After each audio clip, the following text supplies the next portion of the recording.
গতি থেকে আমরা রাজশাহী বোর্ড 2021 সালের কোশ্চেনটা সলভ করব। ভূমি স্পর্শ করার পূর্বে অর্থাৎ বি বস্তুকে লক্ষ্য করার পূর্বেই বা স্পর্শ করার পূর্বেই পূর্ব মুহূর্তে টেনিস বলটি বেগ কত অর্জন করবে আমরা সেটা বের করব। একটু দেখি তাহলে।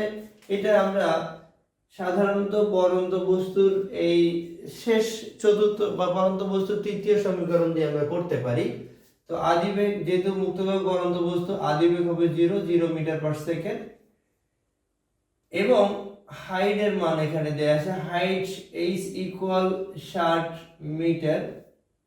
ভি এর মান আমরা বের করব। জি এর মান এখানে উদ্দীপকে বলা আছে g equal 9.8 metre per second square এবং h এর মানটা আমরা এখানে জাস্ট বের করব v এর মান। v ইকুয়াল কোশ্চেন মান কত হয়। তাহলে আমরা পরন্ত বস্তুর শেষ সমীকরণটা b square equal u square plus 2gh কত বেগ অর্জন করবে আমরা সেটা বের করব। বেগ বললো, বেগের কথা বলা আছে। তাহলে v ইকুয়াল আমরা এই স্কয়ারটা বর্গমূল হবে u, মুক্তভাবে পরন্ত বস্তুর আদিবৃত্ত থাকছে না, তাহলে 2gh হবে। 2 ইনটু g এর মান 9.8 ইনটু h এর মান হলো এই 60। 2 ইনটু 9.8 ইনটু 60 করলে আসে 34.29।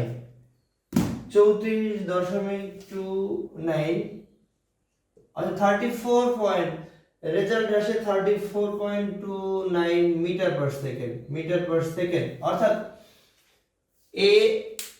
এ অবস্থান থেকে মানে এ থেকে একটি বল, এই অবস্থান থেকে একটি বলকে যদি ছেড়ে দেয় তাহলে বা ছেড়ে দেওয়া হয় তাহলে ভূমি স্পর্শ করার মুহূর্তে তার বেগ অর্জন করবে 34.29 মিটার পার সেকেন্ড। এবারে আমরা দেখব যে সি অবস্থানে থাকা বালকটি টেনিস বলটি পড়ার পূর্বেই ধরতে পারবে কিনা, অর্থাৎ ভূপৃষ্ঠে পড়ার আগে ধরতে পারবে কিনা। সেম এই সিমিলার কিছু অঙ্ক রাজশাহী বোর্ড 2025 সালে এটার অনুরূপ একটা অঙ্ক আসছে। যশোর বোর্ড 2023 সালে ঠিক একই কপি অঙ্ক, কাছাকাছি অঙ্ক এটা আসছে। এবারে সিলেট বোর্ড 2016 সালে এই একই কাছাকাছি একটা অঙ্ক আসছে। সুতরাং এই টাইপের অঙ্ক আমরা বেশ কয়েকবার করছি। আবার একটু দেখি যে এখান থেকে যেটা হবে, বলটি পড়তে যতটুকু সময় লাগবে সেই সময়ের আগেই যদি সেই অবস্থানরত বালকটি যদি তার পূর্বেই ওই বি অবস্থানে চলে যায় তাহলে বলা যাবে যে বলটি পড়ার আগেই বালকটি বলটি ধরতে পারবে। তাহলে আমরা যেভাবে করব এই কোশ্চেনটা, ঘ নাম্বার কোশ্চেনের ক্ষেত্রে বালকটি প্রথমত বলটি পড়ার সময়ের ক্ষেত্রে করব h is equal to ut plus half of gt square. পরন্ত বস্তুর সূত্রের ক্ষেত্রে আমরা করতে যাচ্ছি। h এর মান আমরা জানি, h এর মান হলো এই 60। মুক্তভাবে পরন্ত বস্তুর আদিবেগ থাকবে না, তাহলে এটা 0 হবে। হাফ g এর মান 9.8 ইনটু t স্কয়ার। এটাকে আমরা কেটে দিলে 4.9 হবে।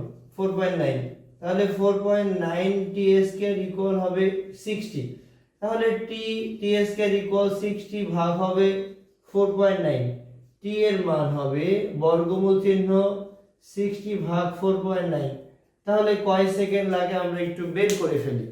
বর্গমূল 60 ভাগ 4.9 তাহলে এখান থেকে জাস্ট 3.499 সেকেন্ড সময় লাগে। 3.499 সেকেন্ড সময় লাগে।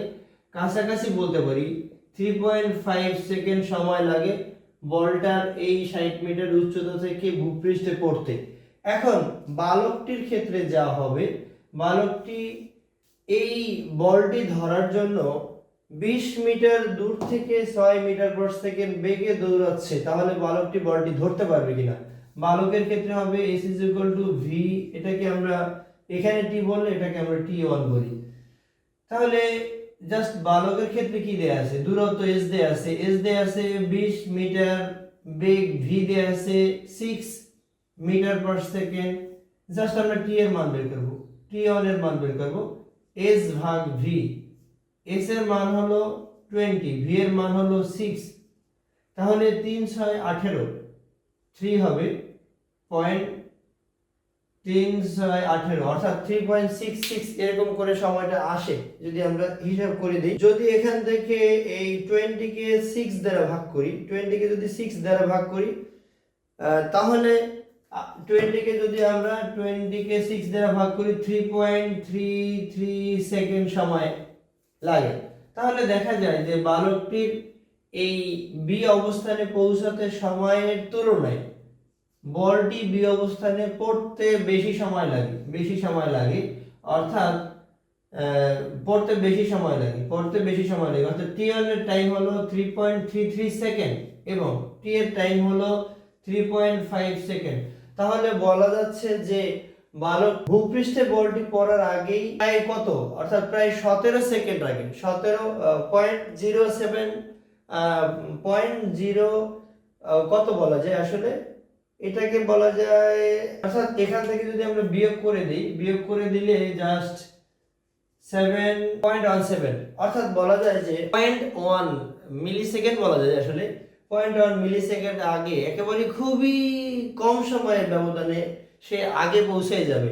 আগে পৌঁছানোর কারণে সে বলটা ধরতে পারবে। এমনও হতে পারে বলটা তার হাত থেকে পড়ে যাবে, আমরা সেটাও করতেছি না। কন্ডিশনালি সে গন্তব্যস্থানে পৌঁছাতে পারবে কিনা, ধরে নেব যে পৌঁছাতে পারলে সে বলটা ধরতে পারবে।